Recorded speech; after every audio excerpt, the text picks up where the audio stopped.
Do you read me? Loud and clear.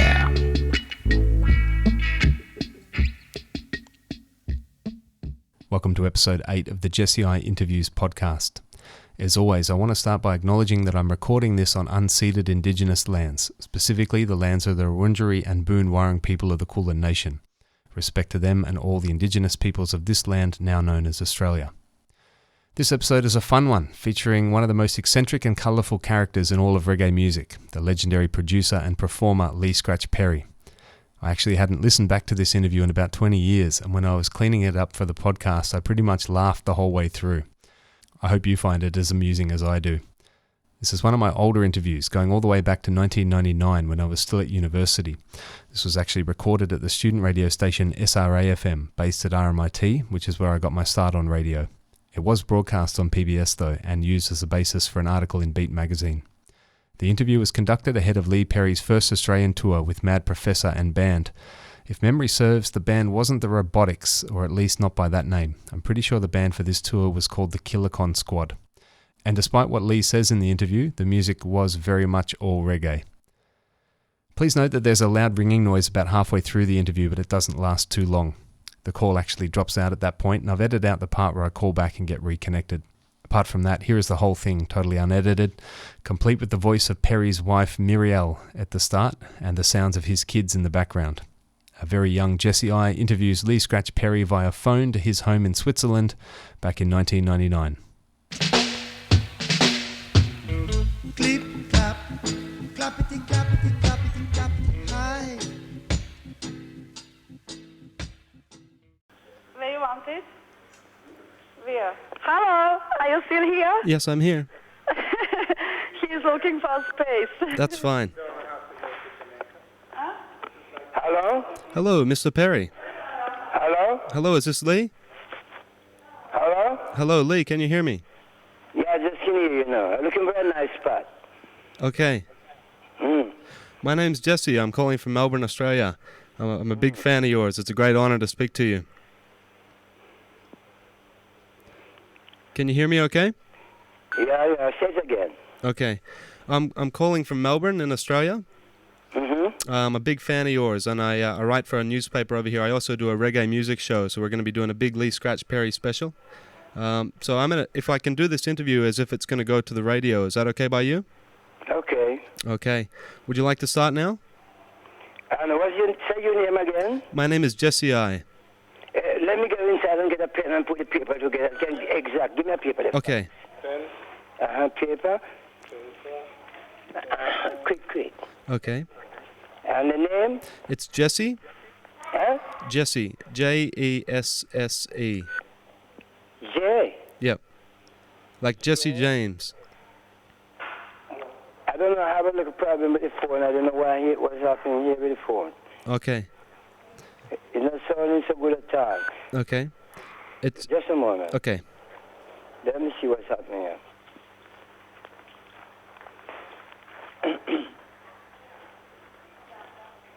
Yeah. Say no, let me hear what it sounds like here. I beg your pardon? Maybe give me a piece of paper there fast.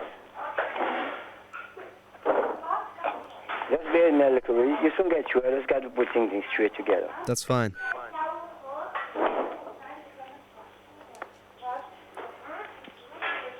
Your name, Louisa? Yes, it's Jesse. Jeffy. That's right. Jeffy? That's right, yeah. Uh-huh. Just like Jesse James, a gunfighter. And the name of your show? Yeah, it's called Chant Down Babylon. Chop down? Chant Down Babylon. Chop down, C-H-A-P. Chop down Babylon. That's right. Chanting them down every time. Then what you want me to do now? Well, I'm interviewing you for the radio show as well as for a newspaper I write for over here to promote the concert coming up in Australia. Mm-hmm. So I'll read it just like a radio interview, if that's okay. Mm-hmm. Okay, should I start now? Yeah. Okay. With me right now on the line, I've got one of the biggest living legends of reggae, Lee Scratch Perry, the original upsetter. Thank you for taking the time out to speak to me, Lee. It's a pleasure, Jeff. Respect. It's a pleasure, Jeff, to find out you have such an interesting show. called Chop Down Babylon. Chop Down Babylon is what I'm doing right now from Switzerland Mountain, from my chapel. And I will help you with all the power that you need to chop down Babylon while I'm in the cluster eating the Pope with a knuckle duster. Yes, I. And your reggae show and enjoy it and have all the fun that you think you desire, and all the people with you who are on your side. I wish them happiness and success in this revolution of chopping down Babylon. Yes, I. It's fantastic to have you with us. Now, you'll be out here in Australia. Okay. I will forever be the exterminator of Babylon. Yes, I. Now, you've got a lot of nicknames. They call you Scratch, the Upsetter, Pipe Pop Jackson. The list goes on and on. What's your preferred title? What do you like to call yourself? Scratch. Scratch means more to me.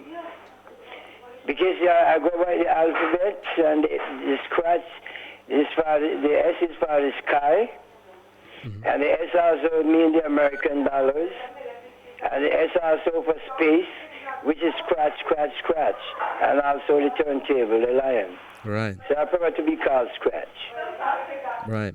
Now, you've been involved in reggae from the very beginning. What made you decide to enter the music business? Well, from the beginning, I wasn't really a reggae man. I was a soul man from the beginning. But when I see it was in Jamaica and see the peace suffering in Jamaica, I think that nothing like Uncle Reggae could help them. So I was starting to get involved in the reggae. Then I discovered the meaning of the reggae. It means a strange dog who decided to kill. So I won't let the reggae kill me, but whoever is the reggae must kill, the reggae must kill.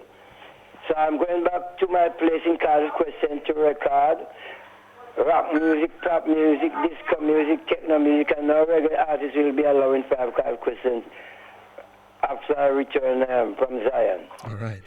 But the reggae already done his job. Okay. But there won't be no reggae artists come back in heaven for sure. You will have music that you won't miss any reggae. I'm going to make music that you don't miss reggae. Okay. Alrighty. Well, many regard you as the godfather of reggae. What do you think about those sort of statements? But godfather of reggae? Yes, I. Who call me? They don't call me that. They call you that over here in Australia. In all the posters they've got up. I will sue people to do that. Oh, really? I don't want to be the godfather of reggae. Right. Because most of the people follow reggae, they are dreads and it's too ugly. Okay. And sin is ugliness. When you see sin, you see ugliness. Right. And too much bad man and ragamuffin, I want to come out of it and find myself in my original state as a soul man when I was before I meeting Bob Marley, the reggae king. Now the reggae kings are dying and the reggae princes are dying, and I want to die in it. But I will assist it to do what it has to do. For I wish to love reggae, but I'm not a reggae lover anymore. I stopped making reggae. Okay. And the show that I'm coming to do, it won't be a reggae show, I'm positively sure. So is that why you burned down the Black Ark studio? Yeah, because it was built to be a reggae studio, and I had finally make a mistake and burn it down. I don't want things like that in my house or my yard anymore. Right. I recently... Poverty around me anymore. I beg your pardon? Poverty is not good. Okay. Poverty is the worst crime. And when you have anything you create, you see too much poverty people coming around it. Put it away, otherwise they won't bring you lower than they were. I recently heard a rumor that you were thinking about rebuilding the Black Ark studio or starting another studio. It won't be a reggae studio this time. Okay. It will be a rock studio, a pop studio, a jazz studio, a disco studio, techno, and club studio. That's what happened. Like, I'm not going to go back in the gutter with the sufferers who's supposed to suffer. I'm not a reggae artist anymore. Okay. I am black, but I'm not even black anymore. Oh, really? Okay. Well, I know that back when you used to do a lot of reggae, you produced some of the most heavy Rasta reggae that ever came out of Jamaica or anywhere else for that matter. Okay, but out of those reggae that I promoted out of Jamaica, I wanted to rebuild the Black Ark studio, and there was no money coming from the Chris Blackwell and Alat record. And they are from Bob Marley. Bob Marley right, Jah live and die. What a thing that. Bob Marley right, Jah live and he die. Then what he wanted to insult God, says God is a liar. He writes small axe, he said, and make the axe chop him. And he's made it up you can't crime, so we're still in life. But I will assist you people to do what you have to do with it. But I'm going back to Jamaica to build the Ark of the Covenant. But there won't be no reggae musician, no dreadlocks coming to that gate. Says judgment and justice. Right. Mm-hmm. Okay, so you say there won't be any reggae or any dreadlocks coming through the gate? No, reggae artists too lie, and the reggae producer them too thief and wicked. Okay. Well, I know you don't wear any dreadlocks, but have you considered yourself a Rasta at all? I was wanting to do it, but I didn't know that some of the people who wear dreadlocks is a curse them have. So I should not pick up a curse, so my luck shall not wither. Says God, Psalms 1 of David. My luck shall not wither, and my body shall not see corruption. And I shall not pick up a dread curse on my head, because I'm well blessed, I'm not cursed. Okay. I'm defending Jesus Christ. I don't refuse dread defend Jesus Christ. I said Jesus exists. And people say, who said Jesus don't exist, they die because they said that. Like Peter Touch. Like Peter Touch? Yeah. All people who say Jesus Christ exists, they shall die. While and I shall laugh, ha ha ha ha. Right. So what do you think about all the reggae singers over there in Jamaica right now? All the guys like Sizzla and Capleton? I think it's finished. I don't think they have any chance. But without scratch, they don't have no chance. I am scratched. And I really decide not to help Jamaican again. I don't care who they are. Not even my family I won't help again in Jamaica. I will not lift a hand to the reggae. And I'm the richest man in the world. I inherit all the money, all the power. And I will not help a Jamaica again as long as I live. So help me God. Okay. As the sun shines and as the clouds fly, I will never have to stretch my hands and help a Jamaican again. Never. Okay. Well, you worked with just about everybody in reggae and produced a lot of the stuff. Is there any of that stuff you look back on now and you feel particularly proud of, or how do you feel about the great body of work? I built all my life in Jamaica and I don't have any of those tapes. They all Steve and Soldier, Chris Blackwell and Bob Marley says him write them all. They give me none of the money. I get broke and get what you call it, bankrupt, and none of them lend me any money. They say me mad and laugh at me. So my white fans in England love me so much, and I go to England and now I'm the top in show business.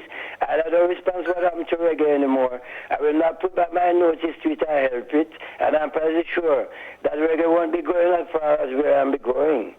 So when I need money to a show business, give me back the Black Ark studio. And I'm not going to take my show business money and go back and put it in a reggae artist. The firmament baby business, I will never do that. I don't owe them no favor. And they don't owe me none. They did not vote for me. They vote for Bob Marley and Peter Touch and Bonnie Wales and Chris Blackwell. So I don't owe Jamaica reggae no favor. No favor and no flavor. Okay. Well, you say you're looking at some... I'm not the godfather of reggae. Okay. I have nothing more to do with it. Okay. And the music where I'm going to play won't be reggae for sure. And people will more than enjoy it. Right. So when you come out here to Australia and you play here in Melbourne, what sort of music can the people expect from that? Rock, pop, jazz, techno, disco, and everything that sounds good international. Okay. Well, I know that in the last decade or so, all your performing is, you haven't done much producing. It's mostly been performing, sort of singing and chanting. And how do you describe your performance style? My performance are, I am imitating Jesus. So my performance means spiritual healing the brain of the sick people who are dead and who are dead by listening to dead. So I have to come back and heal their brain and heal their ears. Save those from cocaine reggae. So save some from cocaine reggae. And save some from cancer reggae, from death reggae. The gifts of God is eternal life. And if a man is dead, don't follow the dead because the dead because the dead sin. You can't die unless you sin. You cannot scruple unless you sin. And you cannot paralyze unless you sin. So if somebody who said him working for God and him have one hand, don't serve him. I don't work for the man who have disease and say God send him a lie. God don't send anybody with disease. Okay? Yes, I. God don't send nobody with cancer or disease or with one hand. Right. Because God can have disease. So why should God send a servant with disease? To spread disease. But He must tell the healing power. right. I believe in Jesus Christ 100%. But I'm confused with believes that Jesus exists. Okay.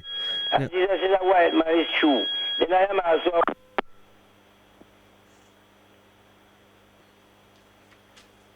Hello, Lee. Ah, fantastic. I'll just put it back onto the recording, okay? Can you still hear me? Yeah, I can hear you. Excellent, excellent. I don't know what happened there. The phone just cut out or something. Well, it'll be the power. Okay. Well, Because the whole thing is obia. As Carl said, them have very heavy obia from Jamaica. right. And they are trying to pull me back into the reggae. I will assist you people to do what you want to do with the reggae, but I'm not going back into it. Right. I will supply you with better music than the reggae because I have gotten all the money and all the power. Mm. And I don't want to go back into something to see too much poor people at my gate. Right. I want to create the year 2000 with a hit record, chart record, top record we can sell 100,000 millions. Not a reggae that you will sell 3,000. But when you make a reggae that sells 3,000, you cannot pay a studio time, and you cannot pay the artist, and the artist say, rob him. The song is number one, and it's not going to sell 3,000. A waste of time, waste of energy, waste of money. I don't have no time for anything stupid as that. Okay. Okay, well, so if you're going to be experimenting with all these other kinds of music, Definitely. you say you're going to be... have my flavor and my spiritual feelings and my spiritual healing in it. That when you hear it, you're going to believe, say, he changed rock music into something else because you will hear magic, rock magic music, Right. pop magic music, jazz magic music, that you won't know what it is. You will say it sound maybe like reggae, but it won't be reggae for sure. Mm. Well, I know... It's with the space music, space out. Music make you feel like you want to fly. Music to heal your brain, heal your heart, and heal your thoughts. Okay. Sounds great. Something very special. Sounds very good indeed. Walking on the air, music to make you walk on the wire. Right. Now, when you're walking on the wire, do you often smoke herb? Or do you still smoke herb? I remember you used to smoke a lot back in the early days. Of course, I smoke herb, but not much like I used to before. I'm smoking less herbs now. Right. Smoking less, because those days I was too high and didn't see what was happening. But while I was getting high, I was stealing my tape, stealing my master tape to sell Mr. Blackwell. Right. It's after when I get use up too much of my money, spend too much of my time and my energy with them, and get bankrupt, that I just discovered that most of my tape has been gone. Mm. Then I was working with Blackwell. Then he had put out archaeology, Mm. and he paid me maybe 6,000 down on those 3 CD. Promised to pay royalty, and we didn't get a statement. No more just to get royalty. Really? And all those Trojan, thousands of LP from Trojan, Yeah. I haven't have any royalty of them yet. Mm. And I don't think I'm going to get any. Okay. I don't want to go back into it. I don't want to be the godfather of reggae anymore. Right. So you got to do your own thing now. Yeah. Right. Well, I know that a lot of electronic music these days has sort of grown out of reggae in some ways. So how much do you think of a debt that modern electronic music has to reggae music and dub techniques? Well, some of the electronic music, people love it because mostly I like the teenagers now who want to get in music. They love electronic music and they will love it until them hear something better. Mm. So when something come better, they will accept it, but right now they're going to love the electronic music until something come better. Right. Unless reggae can refine like holy, make the reggae holy and make the reggae righteous, make it godly and put no cocaine in it. Then it can be, the children can hear it better. Mm.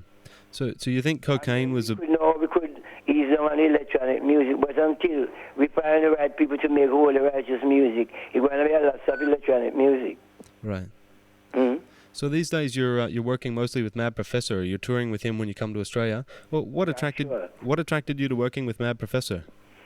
When I was in Jamaica, and after things happened, I get bankrupt. And after when I went to London, he was the other one that decided to go on with me to do a tour that me could make some money to live. Because I wasn't getting any money from those those records I was making in Jamaica and need a royalty until now. So he was helping me till then. And then now we build up the touring business and the show that we have the best show on earth. Yes, I. We're very much looking forward to seeing that show. Well, what can You're gonna love it. Oh yeah. What can the people in Melbourne expect when they see you down here? What type of people? Yeah. What can the people expect? Me. Yes, I. Kids mostly. If I don't see kids on the front line, I'm gonna get mad.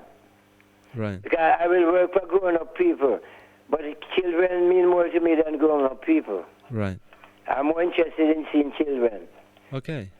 Children can understand me more, and I can understand children more.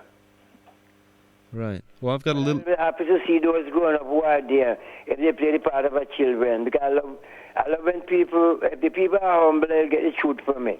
And if they are aggressive, they won't get anything from me. Well, I know. I work especially for children. Well, I know my little sister has listened to a lot of your music, and I grew up listening to that as well. So it's going to be fantastic for us to see you out here. Right, you got to be kid stuff. Must be. Cannot be nothing else but kid stuff. I work for children from the very beginning, and I won't stop. Okay. Well, you're in your early 60s now, and you haven't shown any sign of stopping. Seems like you can keep going forever. What do you think? Well, I went up to 63. When I look on the age, it wasn't looking good to me, so I changed it from 63 to 9. Because 6 and 3 cannot be 63. 6 and 3 is 9. Okay. Do you see what I'm saying? Yes, I see indeed. You are old as you think you are, and you're as young as you think you are. So if I think I was 63, I would be fretting. But I changed my age and say I'm not 63, I'm only 9. 6 and 3 is 9. Right. Right. Well, that's part of the secret to staying young, I guess. You know how to do it. Yes. Why do I want to be 63? I want to stay with the children. That's what I'm saying. Right. If I don't see kids, they are going to get real mad. Okay. I'll pass that message on. Well, There got to be children there. yes, I hope so. They must. I'm sure there'll be enough people that'll be really loving to see you on stage. So is it... I'm not 63 anymore. I'm 9. 6 and 3 is 9. I reversed my age. Okay. So are there any words you'd like to leave for all the people in Melbourne here that are listening to this? What I say to the listener, may God bless your ears listening to Lee Scratch Perry, the richest man on the planet Earth, the no millionaire, and the no children teacher, and the no children healer, and the healer of the universe, which will heal your brain forever, with music like shower. Shower, shower, shower. Fantastically. Thank you very much for speaking to us. Okay. Okay. Now, Lee, before you go, would I be able to get you to record a quick ID for my radio show? You tell me what's it and do it for you. Okay. My name is Jesse. I DJ under the name Jesse I. Jeffrey I. Jesse I. Jeffrey I. Yeah, with Right. Jesse. I have that. Yeah, Jesse I. And the radio show is called Chant Down Babylon. Good. So if you can just say anything about I'm Lee Perry, you're listening to Chant Down Babylon, that would be great. Yeah. This is Lee Scratch Perry. Speaking on the mountain top in Switzerland. Speaking on behalf of my dear brother Jeffrey I. Masterpiece showdown called Chop Down Babylon. Make we chop it down. Chop it down. Chop it down. Yeah, live and direct in radio. Chop, chop, chop, chop, chop, chop, chop, chop. This is Lee Scratch Perry to you all there. On behalf of my friend Jeffrey I. Listen to Jeffrey I. With a program called Chop Down Babylon. Bad. You love that? Love it indeed, Lee. That's fantastic stuff. Okay? Okay, well, I'll be looking forward to seeing you when you come out here. I hope to catch up with you and say hello. That'd be great. Okay. Okay, well, thanks for doing that, and I hope you have a good day today. You're welcome. Thank you very much, Lee. See you later. Bye-bye. Okay, bye. Bye-bye.